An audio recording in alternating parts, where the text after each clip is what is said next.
merci de nous rejoindre sur i24 News. C'est le morning et je suis ravie de vous retrouver en ce vendredi 26 décembre. On fait tout de suite le point sur le programme de notre matinée. Regain de tension à Jérusalem ce matin. 2 policiers ont été poignardés à la Porte des Lions aux alentours de 6 heures. Un acte qui fait suite à celui d'hier où une petite fille a été grièvement blessée par un cocktail Molotov dans le nord de la Cisjordanie. On fera le point sur ces 2 affaires dans quelques instants. Des enfants amenés à travailler pour subvenir aux besoins de la famille, des adolescents qui se tournent de plus en plus vers la drogue et l'alcool, des personnes âgées qui choisissent entre nourriture ou médicaments. C'est le triste bilan de l'année 2014 en Israël où la situation sociale ne semble pas s'être améliorée. Tout dépend en tout cas des rapports sur lesquels on se base. Décryptage dans un instant. Et puis c'est l'hiver, que faire pour protéger votre peau comme il se doit? Comment lutter contre les effets du froid? En fin de morning, on s'attachera à débouter les idées reçues pour que le mieux ne soit pas l'ennemi du bien. Ce sera notre séquence santé du vendredi.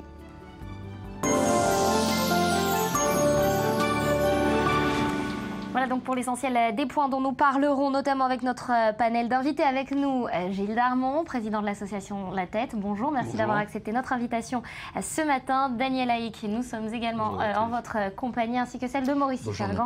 Bonjour et merci à vous d'être avec nous. Avant tout, je voudrais me tourner vers Lali Deray. Bonjour, vous êtes journaliste et on va décrypter ensemble ce qui s'est passé ce matin à la Porte des Lions à Jérusalem, puisque manifestement 2 policiers ont été poignardés. Il semble manifestement dans un état léger. Est-ce qu'on en sait plus?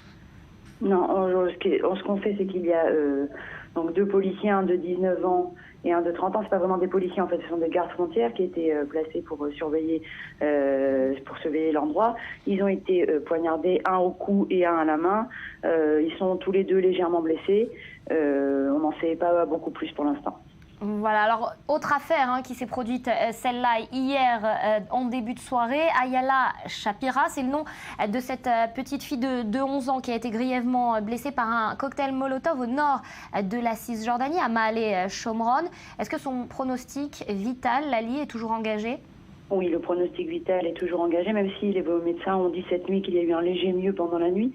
Elle est toujours en danger de mort, elle est placée sous respiration artificielle, elle est placée sous coma artificiel. Il faut comprendre que la petite a subi des brûlures au 3e degré sur 30% de son corps, surtout sur son visage et sur la partie supérieure de son corps. Elle a été vraiment sauvée par sa propre... Elle a vraiment sauvé sa propre vie en sortant, en ayant la présence d'esprit de sortir très rapidement du véhicule et de se rouler sur le sol, mais elle a quand même été très très très grièvement blessée. Donc son pronostic vital, en effet, ce matin est malheureusement toujours engagé. Et quid à présent des recherches pour trouver les auteurs de cette attaque? Voilà, on sait juste qu'ils sont 2. L'armée fait bien entendu ses recherches.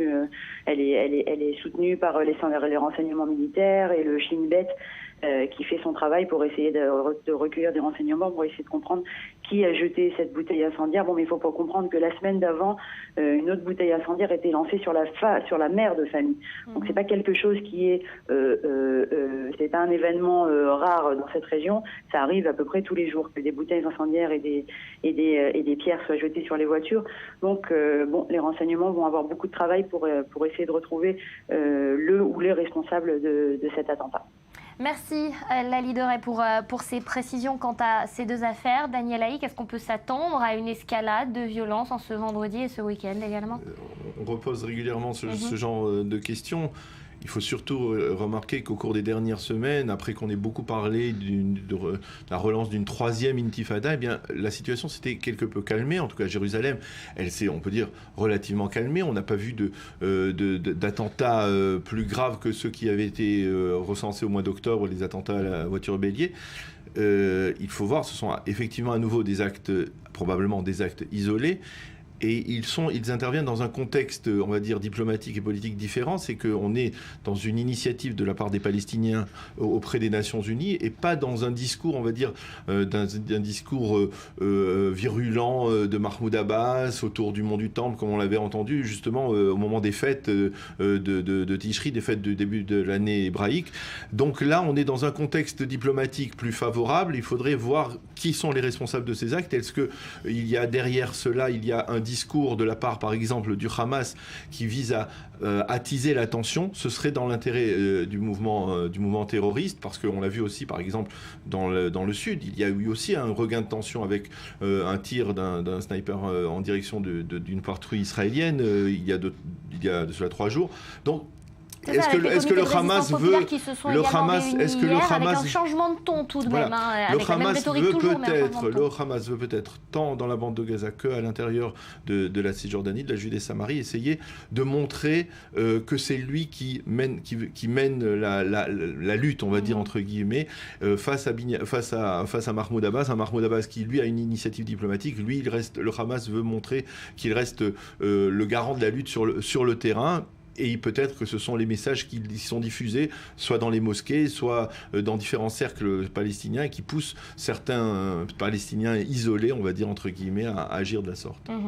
Merci Daniel. Maurice, je me tourne vers vous. On va passer à présent à la revue de presse. La presse qui revient ce matin largement sur cette histoire de cette petite Ayala. Sur cet attentat, oui. On va commencer par Yediot Ahronot qui raconte à la une l'histoire de Ayala Shapira, cette fillette de 11 ans, qui est parvenue à quitter à la dernière minute la voiture de ses parents en flammes. Le véhicule, vous l'avez dit, a été attaqué au cocktail Molotov hier soir vers 19h par des Palestiniens sur une route près de l'implantation de Malé Shomron en Cisjordanie où réside la famille Shapira. Alors brûlée au 3e degré, elle a été transportée à l'hôpital Tel HaShomer. Juste avant d'être anesthésiée pour la poursuite des soins, Ayala a raconté à sa maman les moments dramatiques. Ils sont cités par le quotidien Yediot Ahronot. La voiture a commencé à brûler, dit-elle. La ceinture de sécurité était bloquée, mais je suis parvenue à m'en sortir à la dernière minute. Le père, légèrement brûlé aux jambes, témoigne avoir aperçu un terroriste sur le bord de la chaussée avec un cocktail Molotov déjà allumé à la main. J'ai foncé, a-t-il dit, en pensant que l'on pourrait passer, mais malheureusement, cela n'a pas marché. À l'hôpital, les grands-parents d'Ayala, qui sont au chevet de leur petite fille, ont déclaré « C'est la guerre qui se poursuit dans tous les secteurs du pays, à Jérusalem, en Judée-Samarie et à l'intérieur de la ligne verte ». Alors on va passer à Maariv, qui nous parle de la situation dans la bande de Gaza, et notamment qui cite un rapport de l'ONG Oxfam. C'est une ONG, une organisation non gouvernementale qui lutte contre la pauvreté. Et le rapport publié montre qu'en dépit des dons promis à l'autorité palestinienne de plus de 5 milliards de dollars pour la reconstruction de la bande de Gaza, il rentre moins de matériaux de construction dans l'enclave qu'il n'en rentrait avant l'opération bordure protectrice de cet été. Mais et c'est la surprise, Oxfam précise dans son rapport que les procédures de contrôle mises en place sont entachées de corruption. L'émissaire des Nations Unies, Robert Sarri, reconnaît lui-même être très inquiet de cette corruption. En effet, dans la bande de Gaza, selon des témoignages publiés par Oxfam, les responsables des entrepôts de matériaux de construction affirment qu'ils ne contrôlent que ce qui se passe dans leur entrepôt. À l'extérieur, la situation est totalement différente et n'est plus entre leurs mains. Alors, témoignage, ils vendent 1 tonne de béton à 100 € sur les chantiers. La tonne se négocie 3 fois plus cher, près de 300 €. Alors, que devient ce béton? C'est la question qu'on se pose. Une corruption d'autant plus inquiétante que la tension monte, augmentant ainsi les risques d'un nouveau conflit. Haaretz, à présent, qui s'intéresse lui aussi à la bande de Gaza, mais on va s'intéresser, nous, à l'édito de la rédaction d'Haaretz qui titre « Libérer Gaza ». Le quotidien constate en effet une augmentation du nombre de Gazaouis qui tentent de fuir la bande de Gaza pour s'infiltrer en Israël afin d'y trouver du travail.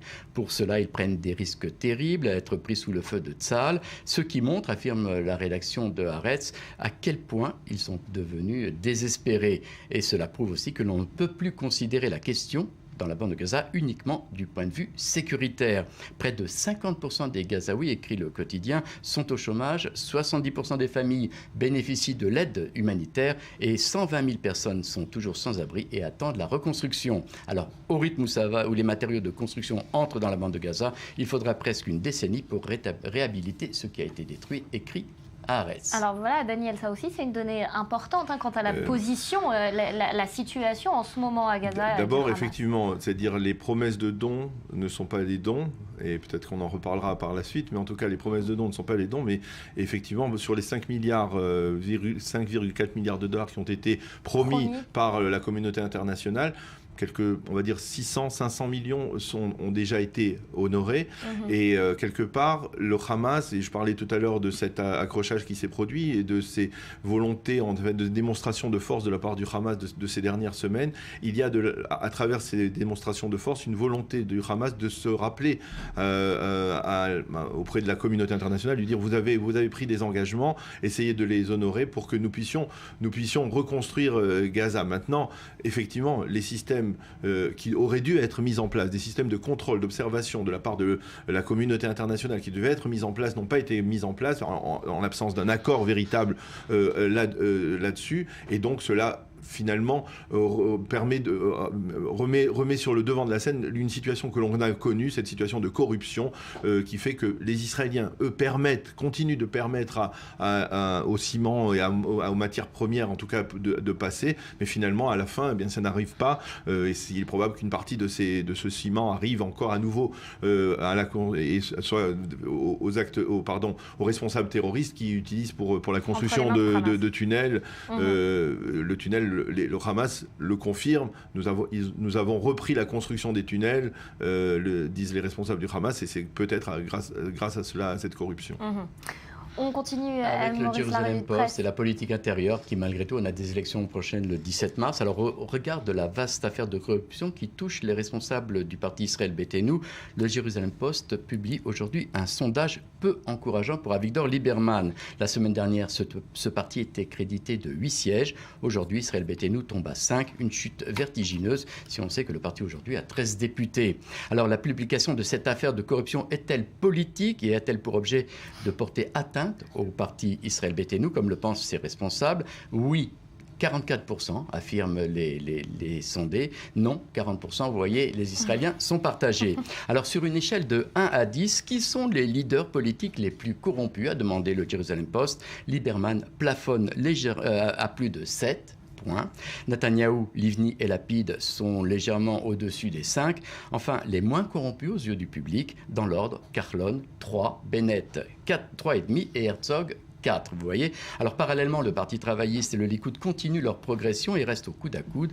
Les travaillistes passent cette semaine de 23 à 24 mandats et le Likoud de 21 à 23 sièges. Gilles Darmon, une réaction à ces différents sondages ? Non, je crois qu'il y a un vrai problème dans le pays de confiance vis-à-vis du système politique. Je crois que c'est très dangereux pour la démocratie. Je crois que malheureusement, le leadership israélien n'est pas à la hauteur de ce défi, de cette relation de confiance à instaurer entre lui et la population. Et je crois qu'on joue ici avec le feu, parce qu'au bout du compte, il n'y a pas d'autre voie de changement dans ce pays que le système politique. Et je crois que les prochaines élections devront également monter de façon significative la question de la corruption, mais aussi la question de la relation entre un leadership et le reste du peuple. Je crois que c'est un défi que nous devons relever tous ensemble. Daniel Haïk, on va en reparler tout à l'heure plus en détail, mais est-ce que c'est spécifique à Israël ou est-ce qu'on en parle plus simplement ici dans notre pays ? Non, je pense que c'est pas spécifique. La corruption existe partout dans tous les régimes, mais je pense qu'aujourd'hui on est on apprend à découvrir cette corruption. Elle a existé dans l'histoire d'Israël. Si on revient aux années 70 aussi, il y avait à l'époque où le Parti travailliste est un parti dominant, il y a eu aussi de la corruption, et c'est en général la corruption qui est le prélude à un changement de pouvoir, à un changement de régime. En 74, au lendemain de la guerre, il y avait une crise, une affaire de corruption majeure au sein du Parti travailliste, et finalement quelques années plus tard, on a assisté à ce changement avec l'arrivée de la droite au pouvoir. Est-ce que c'est aussi le prélude à un changement de tendance, un changement de pouvoir aussi? Peut-être que c'est le symptôme. Réponse en mars, sûrement. On continue et on termine, Maurice. Qui publie aujourd'hui l'interview de Mitch McConnell. Alors pour ceux qui ne savent pas, c'est l'homme fort du Sénat américain et le chef de la majorité républicaine. Et on apprend ce que l'on savait déjà, n'en déplaise à Israël Hayom. Obama n'est pas populaire en Israël et c'est justifié, affirme le sénateur américain. Alors dans de nombreux cas, ajoute-t-il, il s'est conduit, Obama, de façon à donner le sentiment aux Israéliens qu'il n'est pas, comme ses prédécesseurs, un allié inébranlable. Décevant de donner le sentiment à nos alliés que nous ne sommes pas à leur côté dans les moments difficiles, a déclaré Mitch McConnell. Et voilà, tout le monde en prend pour son grade. Ce matin, merci Maurice pour cette revue de presse. Alors on va reparler de ce climat de tension en Israël et d'un sondage publié hier qui révèle le pessimisme des populations israéliennes et palestiniennes quant à la solution de 2 États pour 2 peuples. 50% des Israéliens, 38% des Palestiniens soutiennent un règlement définitif du conflit suivant les paramètres de Clinton et l'initiative de Genève. À titre comparatif, en 2013, on était dans des chiffres légèrement différents. 54% des Israéliens, 46% des Palestiniens. Cyril Amar nous fait le point. Décryptage juste après. Seule la solution des 2 États pour 2 peuples est à même de garantir l'avenir de l'entreprise sioniste. 2 États-nations pour les 2 peuples. 2 États, l'État d'Israël et l'État palestinien. Solution des 2 États pour 2 peuples. Depuis plus de 20 ans, la solution semble couler de source pour mettre un terme au conflit israélo-palestinien. Pourtant, de part et d'autre de la ligne verte, les opinions publiques n'ont jamais été aussi pessimistes. Seuls 50% d'Israéliens et 38% de Palestiniens soutiennent la solution à 2 États, soit nettement moins qu'en 2013. 54% d'Israéliens et 46% de Palestiniens y étaient alors favorables. La guerre de cet été dans la bande de Gaza et la récente vague de violence à Jérusalem ont également eu pour conséquence de faire monter d'un cran la méfiance entre les 2 camps. Pour 58% des Palestiniens, Israël envisagerait à long terme d'étendre sa souveraineté de la mer Méditerranée au Jourdain et d'expulser ses citoyens arabes. Une suspicion réciproque. Pour 37% d'Israéliens, les Palestiniens aspirent tout simplement à conquérir Israël et à détruire sa population juive. Toujours est-il que si la solution des 2 États est de moins en moins populaire, le maintien du statu quo ne semble pas non plus séduire les Israéliens. Seuls 10% d'entre eux estiment qu'ils jouent en faveur de l'État d'Israël. Pour une majorité d'Israéliens, le vide diplomatique pourrait s'avérer dangereux et isoler un peu plus Israël sur la scène internationale. Un scénario que redoutent 71% des Israéliens, au lendemain des résolutions européennes sur la reconnaissance de la Palestine et de la crise que traversent les relations israélo-américaines. Alors voilà, ça va donner du blé à moudre, on va dire, à ceux qui voudraient mettre le tout sécuritaire sur le devant de la scène, et notamment au cours de ces élections. Alors tout sécuritaire ou tout social, Daniel ? Bien, d'abord, il y a un résultat dans ce sondage qui n'a pas été mentionné ici, qui est aussi important. 62% des Israéliens se sentent menacés, ne se sentent pas en sécurité dans l'État d'Israël. Ils reconnaissent s'être sentis menacés par des actes terroristes, eux ou leurs familles. Cela veut dire que ce sentiment d'insécurité, il est dominant.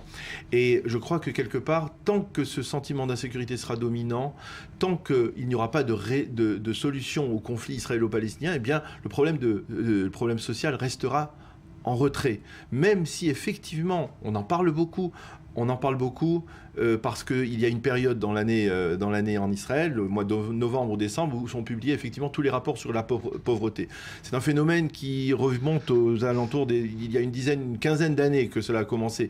Et en fait, cela a commencé, et moi je fais un rapport avec le processus d'Oslo. Je pense qu'au moment du processus d'Oslo, on a cru dans la société israélienne que on entrait dans une forme de normalité, qu'on allait régler enfin le conflit israélo-palestinien, le problème sécuritaire, et qu'à partir du moment où on règle le problème sécuritaire, on va pouvoir enfin parler des problèmes sociaux.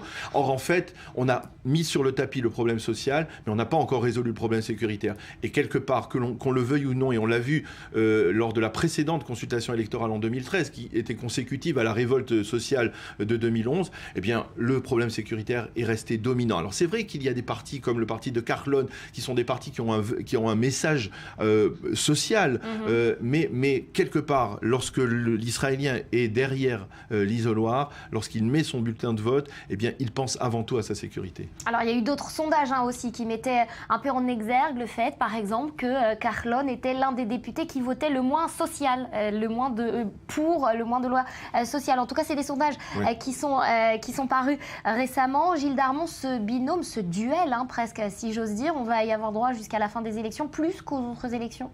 On va y avoir droit jusqu'au moment où le gouvernement s'attaquera de façon sérieuse à la question de la pauvreté. Donc ça peut prendre 2 ans comme ça peut prendre encore 2 siècles. J'ai une analyse un petit peu différente de celle de Daniel. Je pense que le fait qu'aujourd'hui la question de la pauvreté est devenue un des 2 sujets centraux du débat public en Israël, c'est non pas lié à la question du processus d'Oslo, mais tout simplement au fait que le phénomène de pauvreté en Israël a explosé.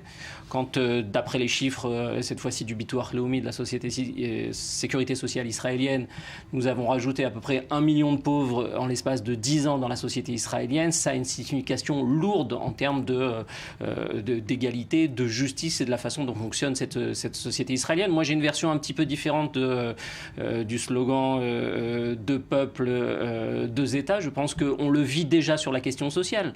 Vous avez en Israël 2 peuples qui se côtoient et qui n'ont rien à voir l'un avec l'autre dans leur réalité. C'est-à-dire le peuple des pauvres, c'est 1 600 000, c'est 2 millions de personnes. On peut toujours débattre sur le chiffre, mais alors, qui vivent une réalité différente. Des chiffres différents, parce que entre les chiffres de vos organisations, la tête, et les chiffres officiels du gouvernement, il y a des résultats différents. Pourquoi ? Vous voulez voir, tout d'abord, tous les chiffres sont mauvais.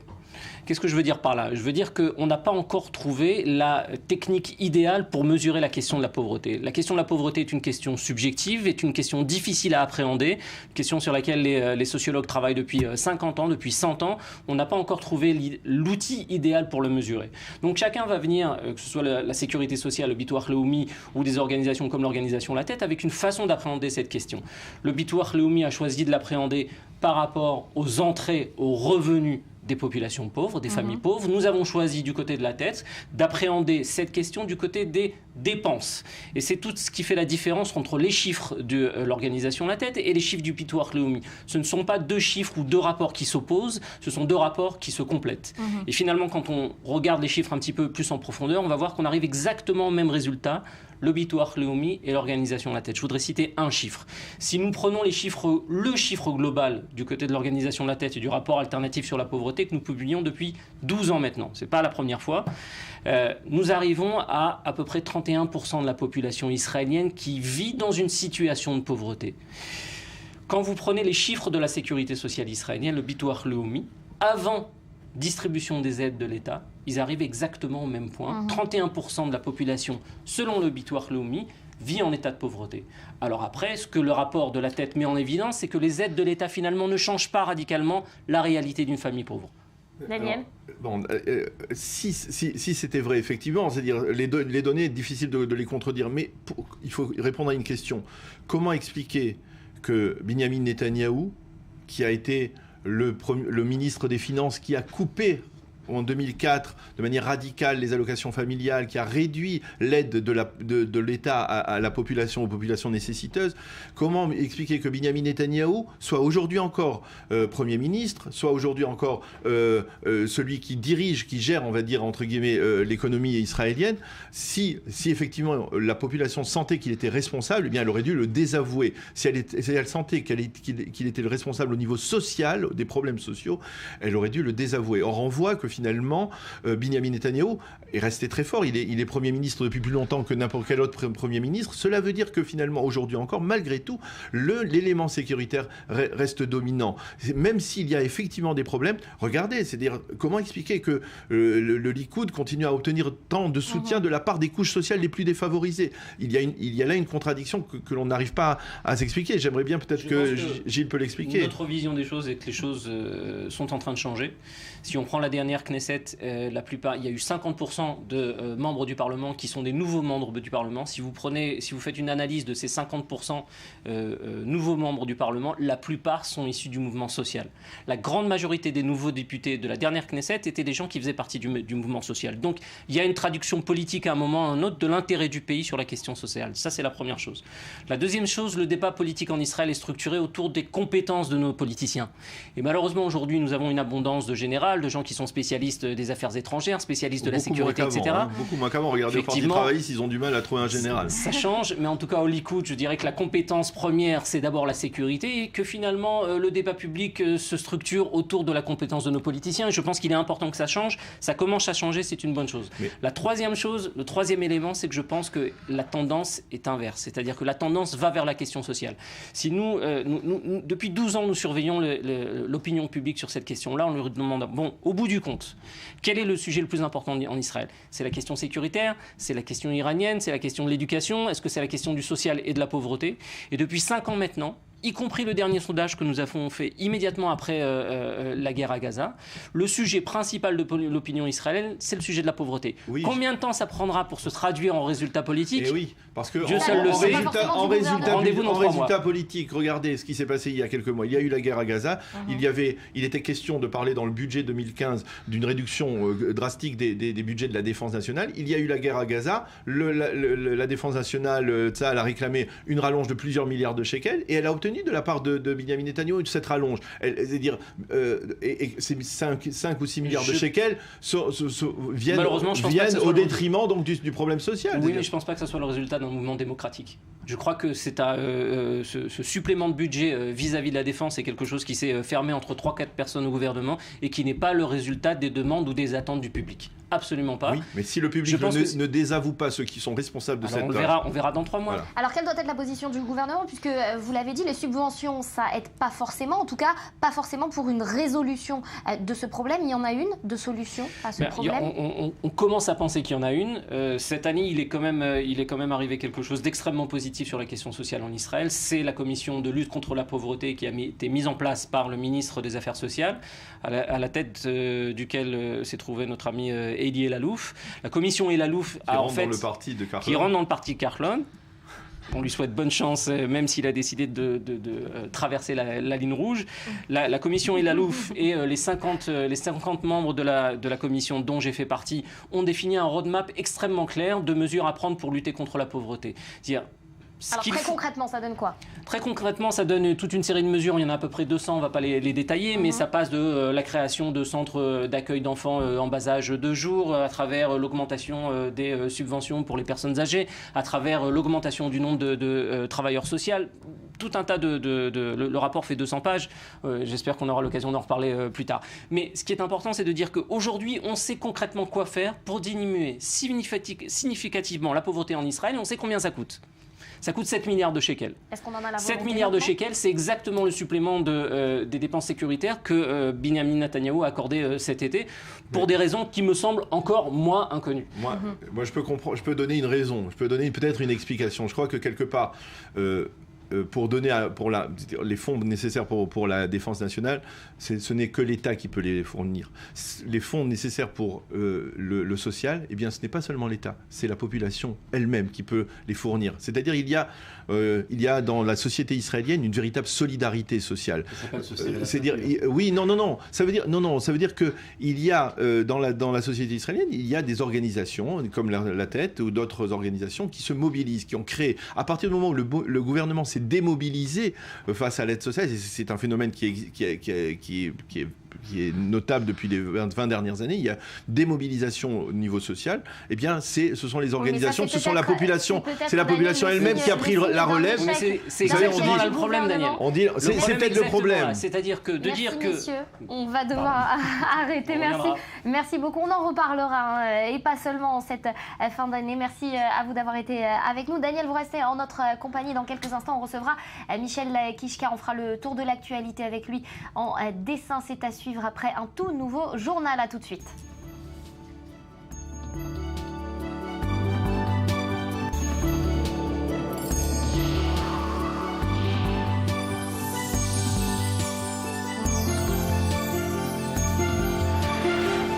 Retour sur le plateau du Morning d'I24 News. Merci de nous être fidèles avec moi sur ce plateau. Michel Kishka nous a rejoint. Bonjour. Bonjour Nathalie, bonjour Daniel. Merci d'être venu ce matin. Daniel, vous êtes resté en notre compagnie. Alors, Michel, on va parler de vos derniers dessins pour l'année 2014. Et le premier rejoint le thème qu'on vient d'aborder avec vous et avec Gilles Darmon concernant le dernier rapport sur la pauvreté. Le Likoud qui aurait oublié sa sensibilité sociale au profit du tout sécuritaire. C'est pas forcément nouveau, en tout cas. Non, il y a eu en début de semaine une déclaration très officielle de Netanyahou avec 2 de ses ministres à côté de lui, déclarant que le Likoud fait son mea culpa.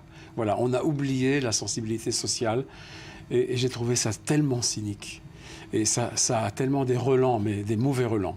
de campagne électorale qui est en train de se faire. Ils essaient un peu de se rattraper et de s'assurer, parce que Bibi n'est vraiment pas sûr de sa victoire. On a parlé beaucoup sur le plateau, quand les élections ont été annoncées, tout le monde disait il n'y a personne d'autre en face de lui. Finalement, il n'est pas tellement sûr que là, et il fait semblant de jouer sur le social, et moi ça m'écœure.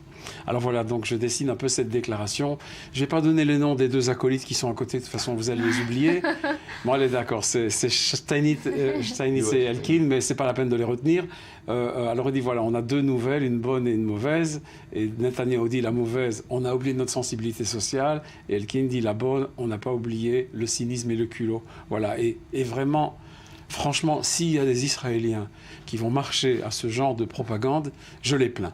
Alors il y a récupération politique, Daniel. D'abord, venez, on reprend un point historique, c'est-à-dire le Likoud est le parti qui a était le parti de la parti maison des couches sociales les plus défavorisées à la fin des années 70. Il faut comprendre que la pauvreté, les nécessiteux, ça existait aussi en Israël dans les 30 premières années de l'histoire d'État d'Israël.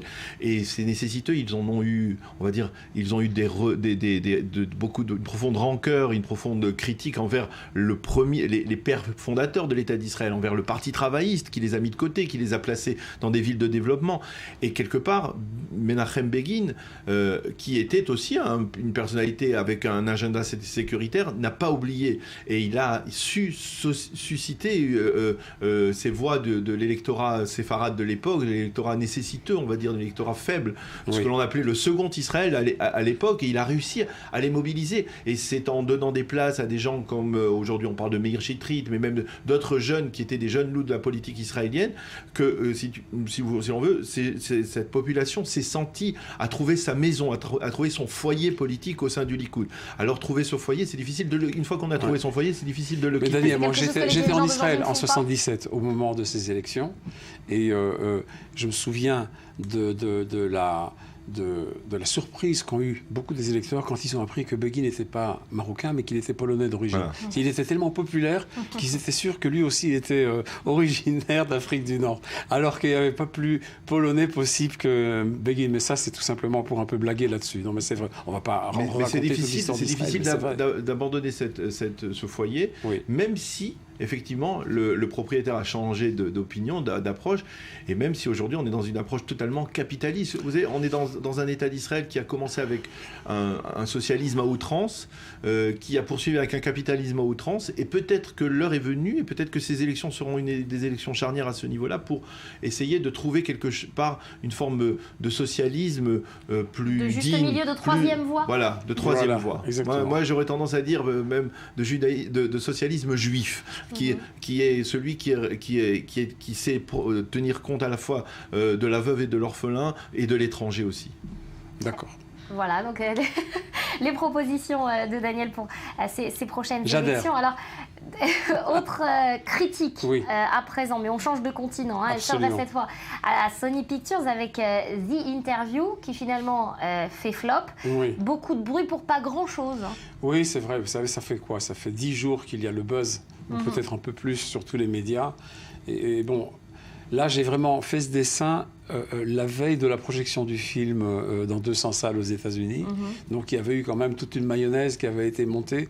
Et on ne va pas raconter cette histoire des menaces cybernétiques qui avaient été faites sur les États-Unis et sur les cinémas qui allaient projeter le film. Voilà, absolument.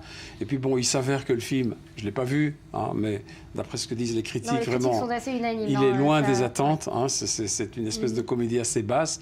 Mais moi, si vous voulez, je n'ai pas pu m'empêcher, un jour avant que finalement la projection soit annoncée de façon officielle dans 200 salles, puisque ça devait sortir à Noël. Noël, c'était avant-hier.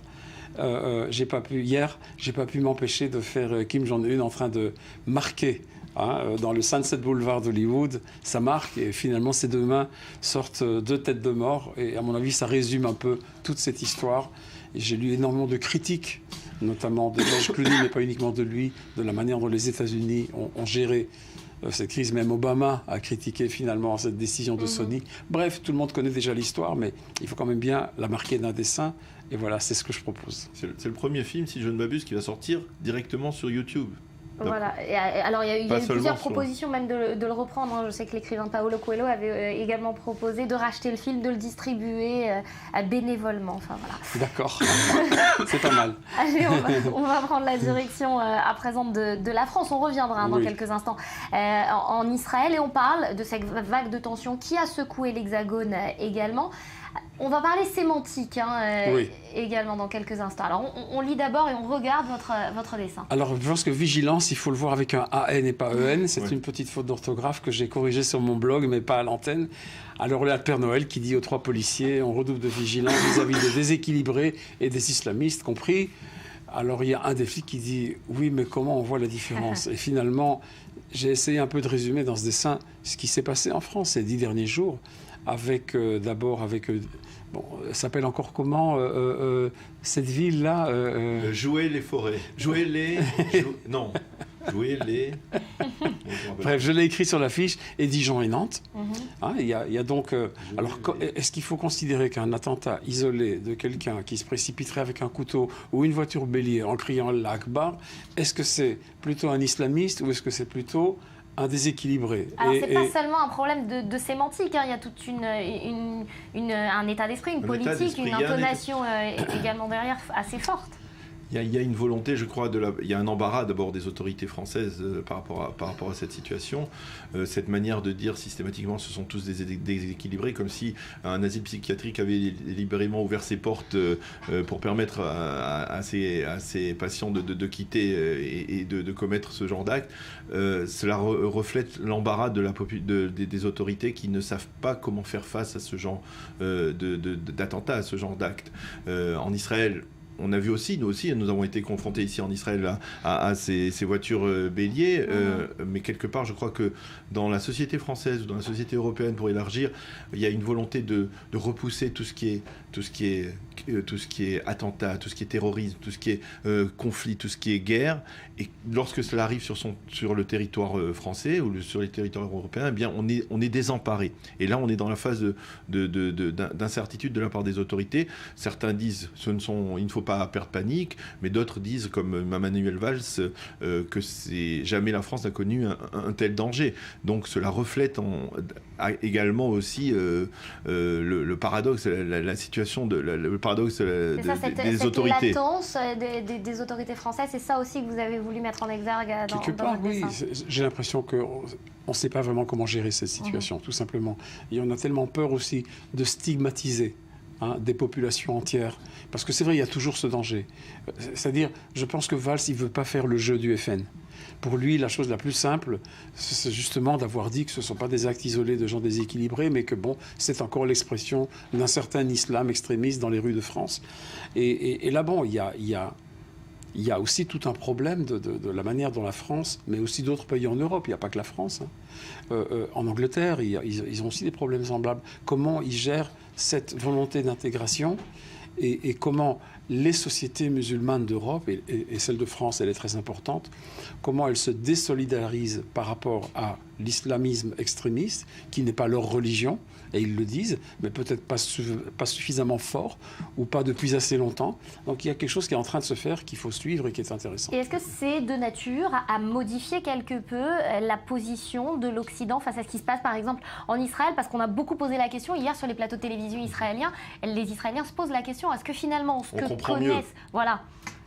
Écoutez, je pense pas encore, justement parce qu'il y a cette position de rejet, de ne pas vouloir être confronté à la réalité. Je crois qu'on n'est pas encore à une volonté de dire « Ah, nous sommes dans la même situation que les Israéliens face au terrorisme palestinien ». On n'y est pas encore. Peut-être de la part de certaines personnalités. Peut-être que Manuel Valls réagit différemment de d'autres personnalités, peut-être même du président Hollande.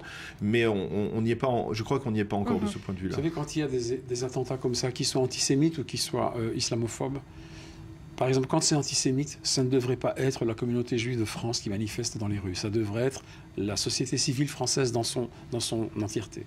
Idem quand c'est du côté de l'islam. Ça ne devrait pas être les Arabes ou origines de pays arabes de France qui sont dans la rue, mais toute la France. Et ce n'est pas ce qui est en train de se passer. Et finalement, ces actes montrent à quel point la société est divisée. Et individualiste. Voilà.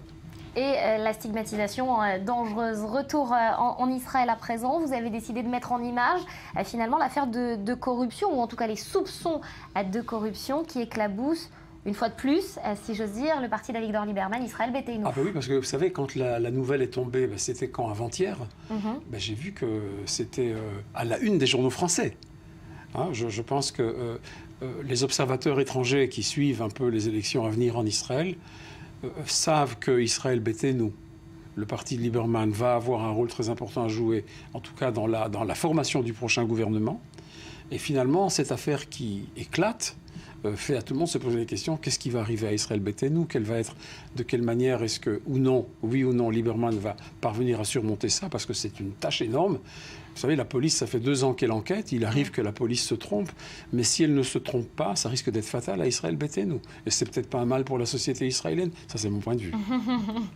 Alors Daniel, on revient sur ces affaires de corruption qui éclaboussent le pays finalement, pas seulement Israël Beiteinu. D'abord, soupçon de corruption pour Israël Beiteinu. On ne va pas rendre le verdict avant que la justice ne l'ait fait elle-même, mais ce n'est pas la première fois. Alors, ça tombe à pic ou ça tombe mal pour le parti de Lieberman? Ça dépend de quel parti on se place. Ça tombe très mal pour Lieberman lui-même. Parce que je crois que Lieberman, et on l'a vu au cours des dernières semaines, avait enclenché une démarche de recentrage, on va dire, de retour vers le centre, en adoptant des positions qui ont surpris même certains responsables de la gauche israélienne. La veille de l'annonce donc de cette enquête de corruption contre une partie importante de sa formation, eh bien Lieberman avait pris des positions qui étaient, on va dire, des positions très fermement opposées à l'approche de Binyamin Netanyahou, en disant que Binyamin Netanyahou était trop passif, qu'il fallait reprendre l'initiative. On sait qu'au cours des derniers mois, il a été très conciliant envers l'administration Obama, alors que Binyamin Netanyahou se démarquait publiquement. Donc il y avait de la part comme si, on va dire, Lieberman se charonisait entre guillemets, et là, alors est-ce qu'il était déjà, est-ce que c'est lié ou pas? Alors je ne sais pas, parce qu'à l'époque de Sharon, vous savez, à l'époque où Sharon a initié son plan de retrait de la bande de Gaza, on avait dit qu'il avait initié, certains membres de la droite israélienne avaient affirmé qu'il avait initié ce plan pour essayer de se sortir, de se protéger des affaires de corruption dans laquelle sa famille était impliquée, hein. Son fils Omri Sharon était impliqué. Donc est-ce que c'est le même cas de figure? Je n'en suis pas sûr. Pour l'instant, Avigdor Lieberman n'est pas impliqué dans cette affaire. On a du mal à imaginer qu'il n'était pas du tout au courant de ce qui se passait. Mais c'est assez intéressant de voir ce phénomène de recentrage, de retour vers le centre, vers des positions plus consensuelles, lorsque quelque part un nuage de corruption pèse sur le parti ou sur une formation politique. Mais Daniel, quand même, moi je ne suis pas du tout surpris par ces déclarations. De toute façon, à mon sens, Lieberman est un homme très malin. Je ne sais pas s'il est très intelligent, mais malin il est. C'est un réactionnaire opportuniste. Pour lui, la Palestine, c'est la Jordanie. Je n'attends rien de lui. Et ça, ce sont que des déclarations pour s'attirer les déçus de Bibi Netanyahou dans les prochaines élections. Je crois que et c'est tout. Voilà, il faut quelque part, pas y voir quelque chose de Lieberman, jusqu'à cette affaire, se considérait être le candidat possible du compromis entre Herzog d'un côté et Netanyahou de l'autre. Il aurait pu être le compromis. Mais pour cela, il aurait fallu que son parti ait au moins une quinzaine de mandats, si ce n'est une vingtaine de mandats, pour pouvoir dire je rassemble, je vais, pour pouvoir dire par exemple à Reuven Rivlin, qui va être celui qui va désigner celui qui formera la prochaine coalition au lendemain des élections, je suis capable de rassembler un gouvernement d'union nationale. Il en a parlé. Confiez à moi le soin de former la prochaine coalition gouvernementale. Mais là, dans la situation, et on l'a vu, les sondages sont très mauvais pour Israël Beiteinu. Si Israël Beiteinu n'a que 5 à 7 mandats... Et ça nous amène à une autre question assez intéressante. Pourquoi ça tombe justement et précisément maintenant? Est-ce que finalement la justice israélienne, elle est à l'affût de ce genre d'affaires, et en particulier maintenant en temps de campagne? Et en particulier Lieberman, et en particulier Israël Beiteinu, effectivement, c'est-à-dire ça fait 15 ans, il faut mettre les choses au clair. Effectivement, ça fait 15 ans qu'à chaque campagne électorale, on entend parler de menaces menaces, de soupçons qui pèsent. C'était jusqu'à présent sur Lieberman, cette fois-ci c'est sur son parti. Et finalement, on a vu que ces soupçons n'étaient pas justifiés puisque Lieberman a été totalement blanchi et totalement acquitté de tous les soupçons qui posaient sur lui. Là, maintenant, c'est sur son parti. Cela semble bizarre, effectivement, mais en fait, la police affirme que si cela a été révélé maintenant, c'est parce que les responsables avaient senti qu'ils étaient dans le collimateur de la police et pour qu'ils ne puissent pas coordonner leur position. Daniel, disons qu'il y a quelque chose de pas trop cachère dans l'histoire. Hein. On arrive au terme de cet entretien. Merci beaucoup d'avoir été avec nous. On va se quitter avec cette image de Michel qui vous souhaite à tous une joyeuse année civile. À tout de suite après un nouveau journal. Voilà.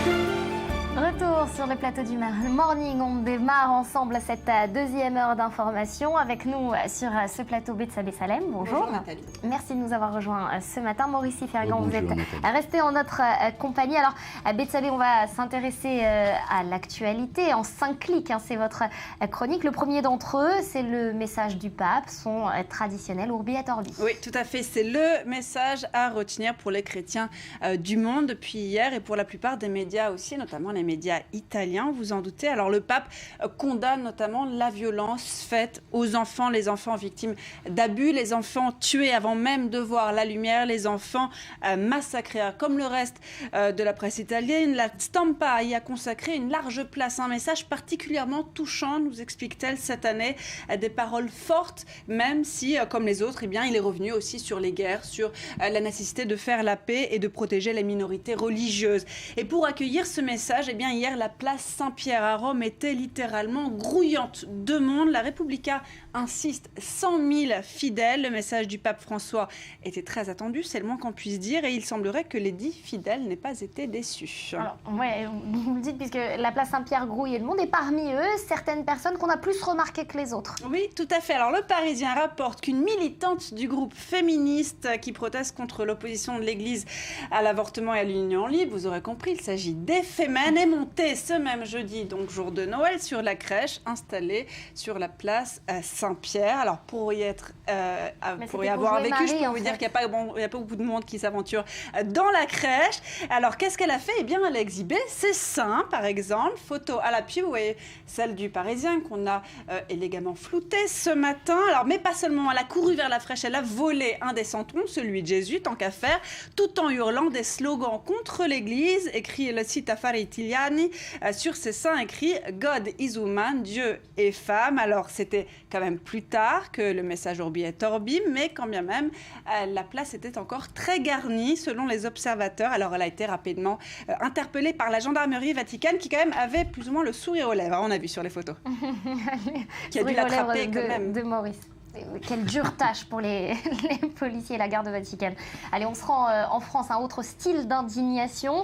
Une initiative qui indigne en ce jour de Noël, c'était des grilles anti-SDF. Ouais, alors ça se passe à Angoulême. La municipalité de la ville a installé un grillage sur les bancs, rapporte la presse française comme le Figaro que vous voyez à l'écran. La mairie UMP a fait grillager 9 bancs pour décourager les personnes sans domicile fixe qui comptaient s'y installer. Alors ces bancs, explique que la mairie serait utilisée par des personnes se livrant à une alcoolisation récurrente. Comprenez, les commerçants n'étaient pas très contents. Ça fait rêver Maurice, on dirait. Non, je pense que c'est la discrimination pour les amoureux aussi. Ah, effectivement. Alors, il reste la journée. Nous, on n'aurait pu faire ces trucs. Alors, je ne sais pas si c'est l'ambiance de Noël, mais la décision, en tout cas, comme vous l'avez dit, a suscité un énorme tollé en France et dans les médias, dans la presse, sur Internet. Beaucoup d'habitants aussi se sont rendus sur place, ont écrit des mots sur les grilles pour exprimer leur opposition au projet. Alors, l'ex-ministre de la Culture, par exemple, Jacques Land, s'est exprimé sur sa page Facebook évoquant une idée ridicule et tellement peu respectueuse de la personne humaine. Alors, voilà les grilles. Vous en avez un aperçu sur le site de l'Express. Elles font 2 mètres de haut quand même. Hein. Ouais. Alors, on se demande presque qu'ils n'ont pas envie d'enfermer quelqu'un dedans par la même occasion. Ça fait un peu limite cage prison. Voilà, ça fait cage. Alors, l'Express qui précise, le maire ne compte pas faire machine arrière. Hein. Voilà. Aux intéressés. C'est chose faite. Il n'y a qu'un imbécile qui change d'avis, manifestement. La presse, qui ne parle pas que polémique ces dernières 24 heures, elle donne aussi des conseils. Ça va vous intéresser, Maurice, à ceux qui ont reçu de beaux cadeaux. Ah, vous avez reçu un drone, Maurice, pour Noël? Pas encore. Alors, pour ceux qui ont reçu des drones, alors ce sont plutôt des règles que des conseils qu'ont érigé le Nouvel Obs, qu'a érigé le Nouvel Obs, qui transmet de la part du ministère de l'écologie français. Exemple, je ne survole pas les personnes. Effectivement, ça peut faire mal, voire vous accrocher les cheveux. Je ne perds pas jamais mon drone de vous. Évitez de lancer votre drone dans le ciel et d'aller répondre au téléphone. C'est un peu comme les bébés dans le bain. Ou encore, je respecte la vie privée des autres. Ça ne sert pas à regarder votre voisine, féminin ou pas, de l'autre côté de la rue. Et puis, il y a ceux qui ont reçu une tablette dans un autre style. En Grande-Bretagne, le Guardian se charge de leur cas en leur procurant quelques conseils. Ce sont les 16 choses à faire avec votre nouvelle tablette. Donc, en gros, mettez votre compte mail et puis on nous explique, suggère d'installer des applications et autres jeux, des films. Donc, le public du Guardian semble avoir pas mal de temps de se détendre ces jours-ci. Tandis que le Télégramme, on revient en France, rappelle que la revente des cadeaux de Noël, c'est moins charmant. Mais oui, c'est comme ça, c'est toujours possible et c'est même tendance. Ça se fait sans complexe. Regardez. Alors, dès le jour de Noël, les Français n'hésitent plus à remettre en vente sur Internet des cadeaux qui les ont déçus et qu'ils ont reçus en double. Alors moi, ma génération, il fallait aller dans une boutique. Là, c'est encore plus simple. Vous cliquez. Et voilà. On n'a pas besoin du ticket. Exactement. En Israël, ça fait fureur, ça. Revendre des cadeaux? Non, pas forcément de revendre les cadeaux, mais en tout cas d'aller tout le temps les échanger. C'est très... Au début, quand on arrive en Israël, c'est assez perturbant. On en apprend plein sur notre présentatrice. Allez, on va se quitter dans la neige. Après on se quitte dans la neige on parle d'animaux. Voilà, c'était pour attendrir nos téléspectateurs en cette fin de chronique avec cet article de Courrier International qui s'est penché sur les passereaux, ces petits oiseaux. Il n'y a pas que les enfants qui s'amusent dans la neige. Ces petits oiseaux qui creusent des tunnels. Ils ne font pas des boules, ils creusent des tunnels pour s'amuser. Cela commence généralement par un seul oiseau. Et alors, les autres continuent, très curieux, comme ce jeune homme qui est derrière vous, Nathalie, depuis la rue, qui tente de regarder le studio. Alors, il y a un chercheur américain qui a suivi un groupe de 150 volatiles pendant l'hiver 2013. Elles auraient creusé 250 cavités et tunnels dans la neige. Apparemment, ça a donné des idées à certains, suivez mon regard. Or, ils ne cherchaient ni nourriture, ni végétation, ni abri. En gros, c'est un phénomène social. Il y en a un qui commence à creuser son tunnel et puis les autres suivent. Voilà, ça arrive même chez les animaux. Voilà. Mais en Israël, à Gaza, on creuse des tunnels alors qu'il n'y a pas de neige. C'est ça.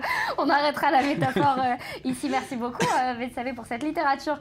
Ce matin, vous restez avec nous. On va parler des femmes. Vous aimez ça? Parler des femmes. On va en parler en Amérique latine avant d'en revenir en Israël. L'Amérique latine, c'est le paradis des scientifiques féminines. 46% des chercheurs sont en fait des chercheuses. Et tenez-vous bien, ce chiffre, c'est 300% de plus que la moyenne mondiale. Regardez.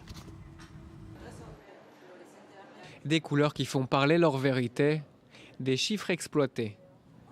Un laboratoire comme un autre en Argentine, à une différence près, ici nombreuses sont les femmes qui participent à ces travaux de recherche scientifique. Un rapport de l'UNESCO montre que la parité est presque atteinte, un peu moins de la moitié des postes est occupé par une femme, mieux que la moyenne mondiale.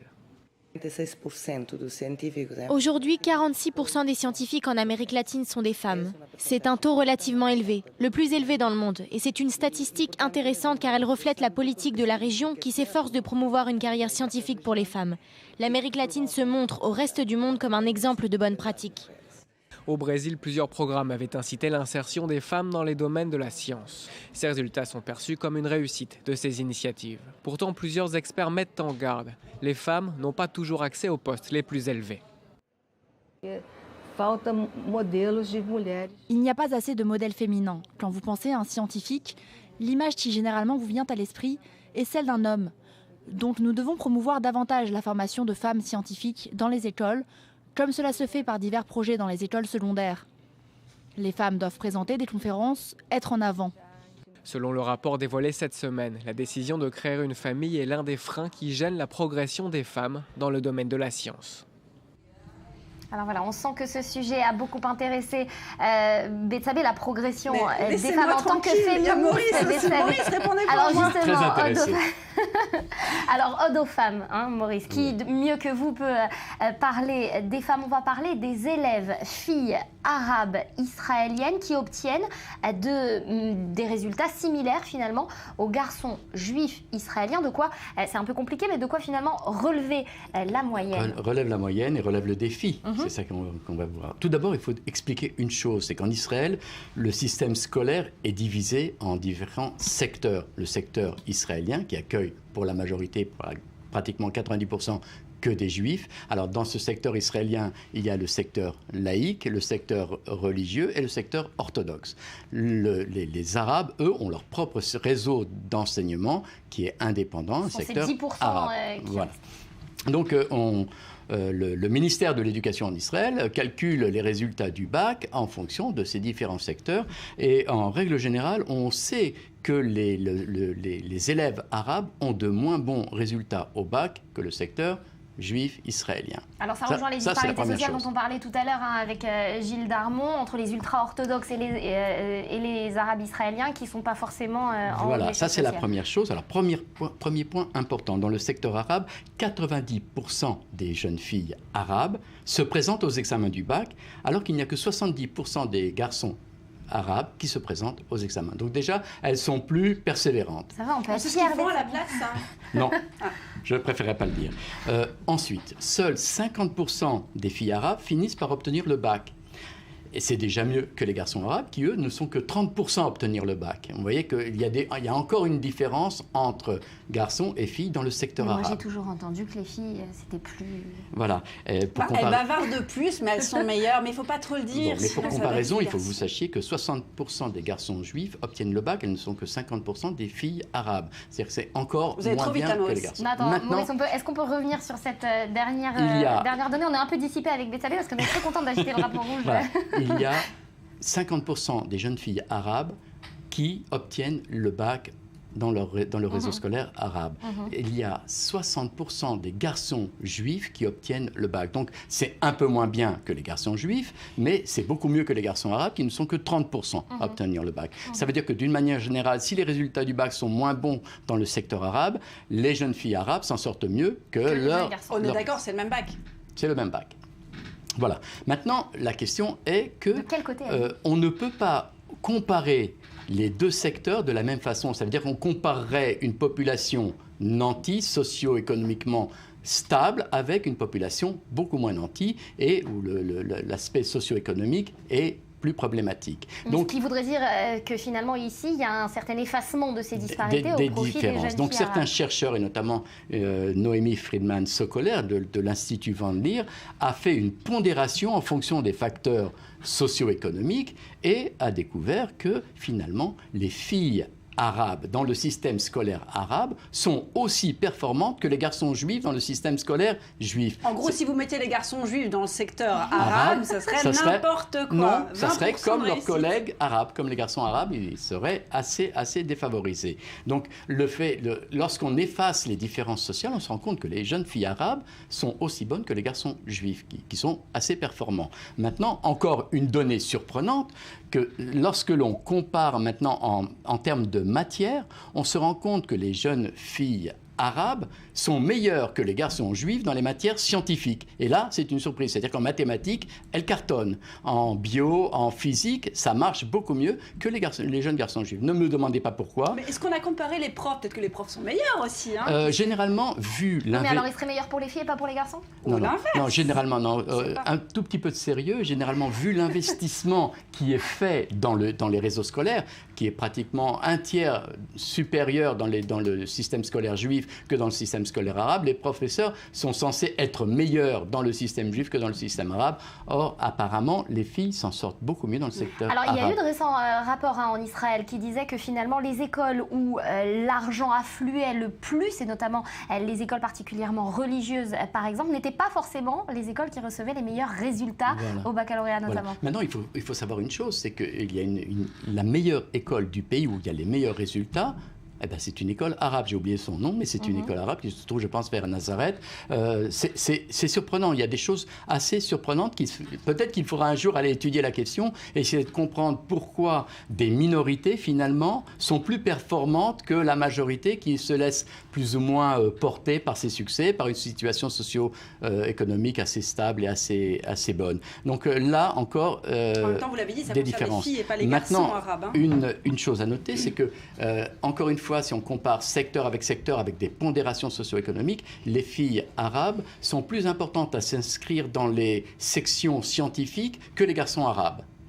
Elles choisissent toujours en priorité les matières scientifiques. Voilà. Alors ça, c'est intéressant. Maintenant, eu les mêmes sensibilités. Maintenant, la question qui se pose, c'est qu'une fois que ces jeunes filles arabes ont obtenu le bac et que le peu de garçons arabes aient obtenu aussi le bac, là, la tendance s'inverse. C'est-à-dire que l'inscription dans des filières scientifiques dans les universités israéliennes est moins importante chez les filles que chez les garçons. C'est-à-dire que malgré tout, le poids des traditions, là, joue à plein. Les jeunes filles arabes qui sont meilleures que les garçons sont moins nombreuses à s'inscrire dans les universités scientifiques que les garçons arabes qui sont moins bons. Cursus plus tôt. Voilà. Alors peut-être que le fait on les marie, qu'elles ont des enfants, peut-être tout ça, ce sont des freins à la recherche scientifique dans le secteur féminin arabe. Mais en attendant, à l'école et dans les établissements scolaires du secondaire, elles sont meilleures que les garçons. Alors, des rapports très intéressants. Merci Maurice, et d'avoir gardé votre sérieux parce que c'était pas vraiment facile avec nos irruptions à Bethsabée. Non, mais je voulais savoir si Bethsabée était bonne en maths. J'étais hyper bonne en maths. Voilà. Et ben voilà. Comme quoi on peut mentir à la télé sans avoir de problème. Allez, vous restez avec nous. Bethsabée, on va parler dans quelques instants après un nouveau journal de notre peau avec l'hiver. Que faire, quoi ne pas faire également en cette période de froid et d'intempéries. On va voir comment chouchouter notre peau. Ce sera juste après un nouveau journal présenté par Steve Jourdain. À tout de suite.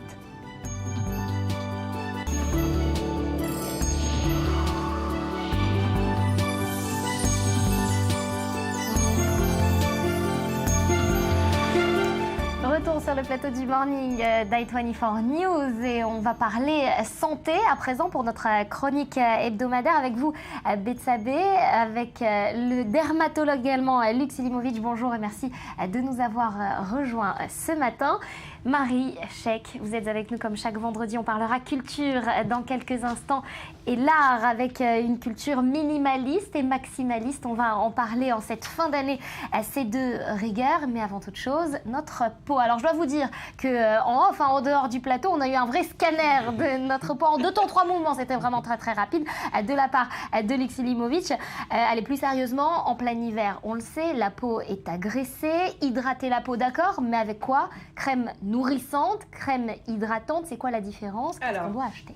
On va distinguer déjà les sports d'hiver avec le froid et le soleil et le quotidien en hiver, ce qui veut dire le froid, la sécheresse, les intempéries qui risquent donc d'assécher votre peau.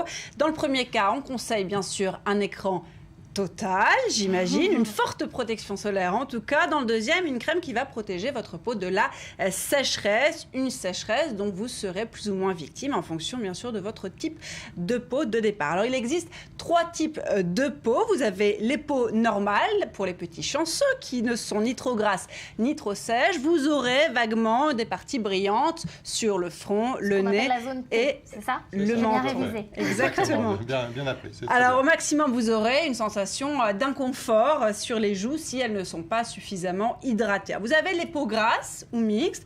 Là, elles brillent. Elles sont sujettes aux imperfections face aux romantiques de dire que les pores vont être plus facilement dilatés, qu'ils vont donner des points noirs. Et oui, enfin, vous avez les peaux sèches ou sensibles, celles qui souffrent en hiver, qui sont souvent réactives non seulement au froid, mais aussi à l'eau, au vent même. Elles tirent, elles ont un grand besoin d'être hydratées et d'être protégées contre les agressions extérieures, pollution comprise. Alors, l'hydratation, comment elle doit se faire? Quelle crème doit-on choisir? Dites-nous tout. Alors, vous avez toute une gamme de crèmes qui nous inondent les supermarchés, etc. Sans compter la texture. Vous avez maintenant les crèmes, les émulsions, les sérums, les gels, etc. On notera d'ailleurs que, depuis le sérum à la pommade en passant par la crème, en fait, la différence, c'est combien elle est grasse, combien ce produit est gras. Alors ensuite, vous avez une distinction importante entre les crèmes hydratantes et les crèmes nourrissantes. Dans le premier cas, eh bien, elles restaurent, elles remettent de l'eau, elles restaurent ce film qui protège notre peau, qui s'appelle la couche corneuse.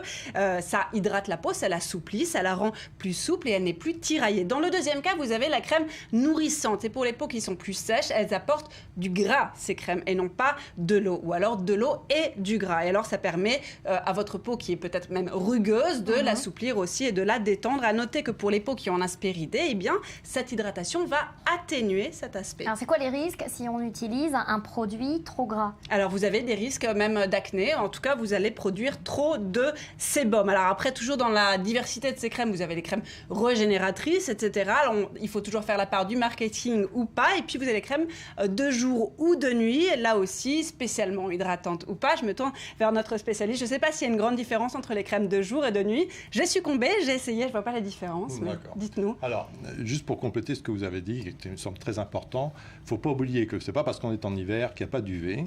On a une très belle journée aujourd'hui à Tel Aviv. Il ne fait pas très très chaud, mais les UV sont présents. C'est comme le sport d'hiver, les UV sont présents. Il n'y a pas le phénomène de chaleur, mais les UV attaquent notre peau.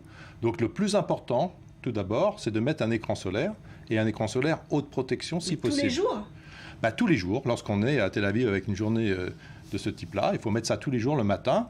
Et l'écran solaire, le choix peut être fait sous forme de crème, et ça peut servir tout à fait d'hydratation en même temps, si la crème est suffisante. Parce que les écrans solaires, ils sont quand même beaucoup plus gras, épais, en général, tout dépend. Ça colle limite. Ça dépend, tout dépend, vous avez différentes dedans. possibilités maintenant. Il y a tout un tas de choses qui ont été développées, des émulsions, donc des choses un petit peu moins grasses.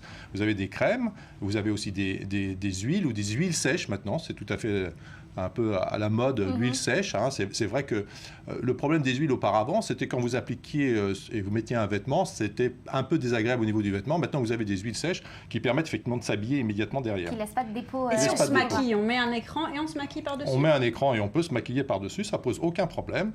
Faut savoir que le maquillage ne protège pas du soleil. Alors, vous avez certaines formes. Parce que nous, c'est ce qu'on nous vend en salle de maquillage. Je sais bien ce qu'on je sais tout à fait. En salle de maquillage, on nous dit gardez bien votre fond de teint après le studio, ça vous protégera du soleil. Ça protège un peu, mais il y a des fonds de teint, d'ailleurs, il y a des fonds de teint qui contiennent un écran solaire. En général, l'écran est aux alentours de 20 ou de 30 maximum, voilà ce qu'on peut avoir dans les crèmes teintées, mais jamais très très élevé.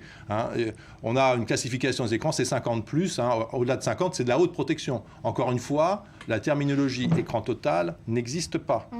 Total, ça veut dire qu'il couvre la totalité du spectre, mais pas à 100%. Donc c'est de la haute protection. Même avec une crème écran 50+, on a quand même des UV qui passent. Et il faut la renouveler toutes les 2-3 heures. Maintenant, au niveau de l'hydratation, effectivement, vous avez parlé tout à l'heure, et très bien, de l'aspect peau grasse, de l'aspect peau sèche. Et il faut adapter la crème que l'on va utiliser en fonction de son type de peau. Et c'est vrai qu'utiliser par exemple des choses un peu grasses, la mode est tout à fait aux huiles par exemple essentielles actuellement. Les huiles essentielles, il faut être assez méfiant lorsqu'on a une peau à tendance acnéique. Ça peut favoriser des boutons et faire revenir de l'acné chez une femme adulte. Voilà, donc c'est pas très bon forcément pour la peau. Concernant la question de Betsabé tout à l'heure, les crèmes de nuit, moi j'ai entendu récemment que finalement mettre de la crème la nuit, c'était pas forcément conseillé. Alors, le point de départ de la crème de jour, crème de nuit, c'est un point de départ marketing. Parce que lorsque vous avez, c'est comme les tubes dentifrice, lorsque vous avez la fin du tube dentifrice, vous utilisez moins, vous utilisez lentement, vous faites des économies. Et c'est inconscient, automatiquement. Lorsque vous avez 2 tubes, globalement, vous allez consommer plus que si vous avez qu'un seul tube à utiliser, que vous utiliserez le matin et le soir. Il n'y a aucune raison, si vous voulez, qu'on ait une crème de jour, une crème de nuit, on pourrait très bien mettre les mêmes principes actifs dans la totalité, dans l'utilisation de la même crème. Est-ce que c'est conseillé de mettre une crème, même de jour, pour la nuit, enfin peu importe, d'appliquer quelque chose sur sa peau la nuit? Est-ce que ça n'empêche pas de respirer? Est-ce que ça n'empêche pas la peau de respirer et de faire son travail la nuit? Tout dépend de votre type de peau. Est-ce que vous avez une peau qui tiraille, ce qu'on a évoqué tout à l'heure, une peau qui tiraille, effectivement, elle va tirailler aussi la nuit, il n'y a pas de raison. Si vous avez un inconfort, il faut l'hydrater. Mais ce n'est pas une obligation. Ce qui est très important, c'est d'avoir une bonne hygiène, de bien démaquiller lorsque vous êtes maquillé, effectivement d'appliquer derrière, parce que si vous avez un démaquillant un petit peu agressif, il faut réhydrater sa peau. Hydrater sa peau, en fait, dans la notion d'hydratation, c'est surtout de relipider, c'est-à-dire de redonner quelque chose, le film que vous avez sur votre peau, qui est un film protecteur vis-à-vis des agressions extérieures. Marie, vous êtes sensible à tout ça? C'est magnifique, c'est plus facile que l'art. Qu'est-ce que vous pensez de la différence entre une crème qui va être bourrée d'agents dont on ne connaît pas du tout la provenance, des crèmes, même des très bonnes crèmes sur le marché, et par exemple des huiles dont on parlait naturelles, essentielles, comme l'huile de jojoba, l'huile d'amande douce qui hydratent, nourrissent aussi, et qui sont naturelles, donc a priori... Il y a un effet de mode. Actuellement, on est à un retour vers le biologique, donc tout ce qui est effectivement naturel, produit naturel, et on utilise des herbes, on utilise des huiles essentielles. Il faut faire attention, le poison existe dans la nature. La ciguë est un poison, c'est une plante, ça existe dans la nature. C'est pas parce que c'est dit naturel, entre guillemets, que pour autant, ça peut pas être quelque chose qui peut être toxique. Donc, méfiez-vous des composants. Méfiez-vous des choses qu'il y a à l'intérieur d'une crème. Il faut bien en faire l'analyse. Il faut aller plutôt vers des choses qui sont des marques un peu connues, des marques que vous pouvez trouver en parapharmacie qui ne sont pas forcément très onéreuses et qui sont des crèmes tout à fait de bonne qualité. Une dernière question, Luka Silimovic, une question qui m'intéresse particulièrement. À partir de quel âge on doit commencer un antiride? Ah, voilà. Alors, dans le mot... Ça dépend. Moi, je dis toujours... qu'il a une mauvaise nouvelle pour vous, Nathalie. Je dis toujours... Non, vous n'avez pas de rides, c'est pas... Je dis toujours par provocation, la meilleure des crèmes anti-rides, c'est la crème écran. Donc, c'est ça, l'anti-ride. En fait, qu'est-ce que c'est, l'anti-ride? C'est quelque chose pour lutter contre les rides ou c'est quelque chose pour corriger vos rides? Quelle est la notion que l'on a de l'anti-ride? Donc, hydrater votre peau, protéger votre peau, c'est ça, c'est la prévention. Les crèmes anti-rides, maintenant, les produits actifs, effectivement, les produits qui sont dans les anti-rides sont... des actifs, des composés qui vont réhydrater votre peau, qui vont parfois diminuer l'épaisseur de la couche cornée qui donne cet épaississement et qui augmente l'aspect des rides. Ça, effectivement, c'est une crème anti-rides. Mais il n'y a pas d'âge véritablement. À 30 ans, on peut avoir besoin de commencer une crème anti-rides. Tout dépend de ce que vous avez fait de votre peau, si vous avez bien protégé vos peaux, pas protégé votre peau. Voilà. Tout ça est extrêmement variable. Il n'y a pas d'âge véritablement. Ça dépend de l'état de votre peau. Il y a aussi l'hydratation intérieure, boire beaucoup d'eau, manger équilibré. Je n'ai pas besoin de crème anti-rides, j'ai juste besoin de mettre la protection solaire. Il y a la génétique aussi, il y a l'hérédité. Il y a des gens qui rident peu, il y a des gens qui rident plus rapidement. Et puis, je vous dis, tout dépend de ce que vous faites de votre peau. Si vous avez une vie d'extérieur sans protection, si vous êtes marin, si vous êtes agriculteur, il y a effectivement des rides qui arrivent plus précocement. Et si vous êtes artiste, eh ben ça vient pas. Non, ils ont une vie nocturne, donc ça va, c'est très bien, c'est parfait. Alors pas de soleil. Justement, on va passer à présent à notre chronique culture. On va parler du beaucoup, du peu. Aujourd'hui, je le disais tout à l'heure, minimaliste et maximaliste. Vous venez nous présenter aujourd'hui, Marie, 2 artistes. 2 expositions. On commence par qui? On commence par le beaucoup, pour terminer en peu, comme j'aime. Une exposition qui a ouvert hier, qui durera toute une semaine, dans un supermarket à Jérusalem. C'est le deal artistique dans le Super Sol deal. Donc là, ce que vous voyez, ce sont des boîtes de conserve qui sont devenues des bronzes. Donc c'est le retour du pop art dans le supermarket de Jérusalem. C'est assez incroyable. C'est une idée de la mairie de Jérusalem avec une jeune conservatrice, Sharon Balaban, qui a pris, vous voyez, des chiens. Donc, c'est des conserves à chiens. Et ce qui va se passer, c'est qu'ils ont incrusté des 50 œuvres dans le supermarket. Les gens ne vont pas savoir. Il n'y aura pas beaucoup de publicité. C'est des gens qui, en général, pas tout le monde connaît l'art. Donc, ils risquent de les mettre dans ils risquent. J'ai même vu dans un interview avant-hier à la télé où une femme qui disait « Je veux acheter ça coûte quoi ?» Alors ça, c'est aussi en bronze. C'est le couvercle d'une boîte de conserve faite par une artiste extraordinaire qui s'appelle Raya Brokenthal, qui est religieuse et elle veut traverser ce côté mystique religieux vers le pop art.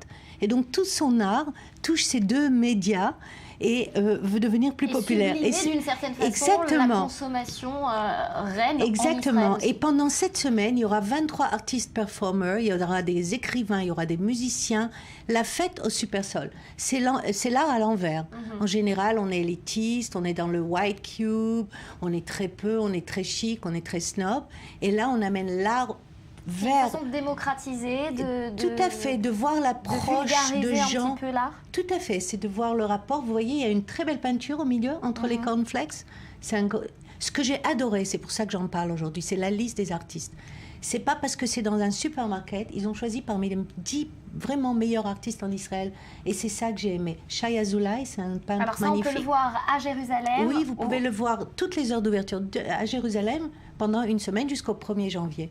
Alors, maintenant, on parle d'un peu. Mais non, on a parlé de passer. beaucoup. Hein. On a parlé de grand, on a parlé de populaire. Là, on va parler d'un autre artiste, Joseph Dadoun, né à Nice, vivant à l'âge de... On aime bien ça, hein, un artiste israélo-français. Voilà. Alors, on est devant une très belle exposition qui est en ce moment dans le Moulin, dans la Valette du Var, c'est ça, dans le Moulin, c'est l'endroit, c'est comme le nom du centre d'art.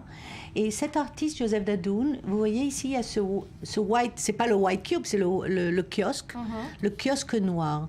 Qu'est-ce que c'est ce kiosque? Je veux parler de ça parce que c'est la grande pièce majeure, c'est la sculpture, je dirais. Le kiosque, pour lui, c'est sa maison.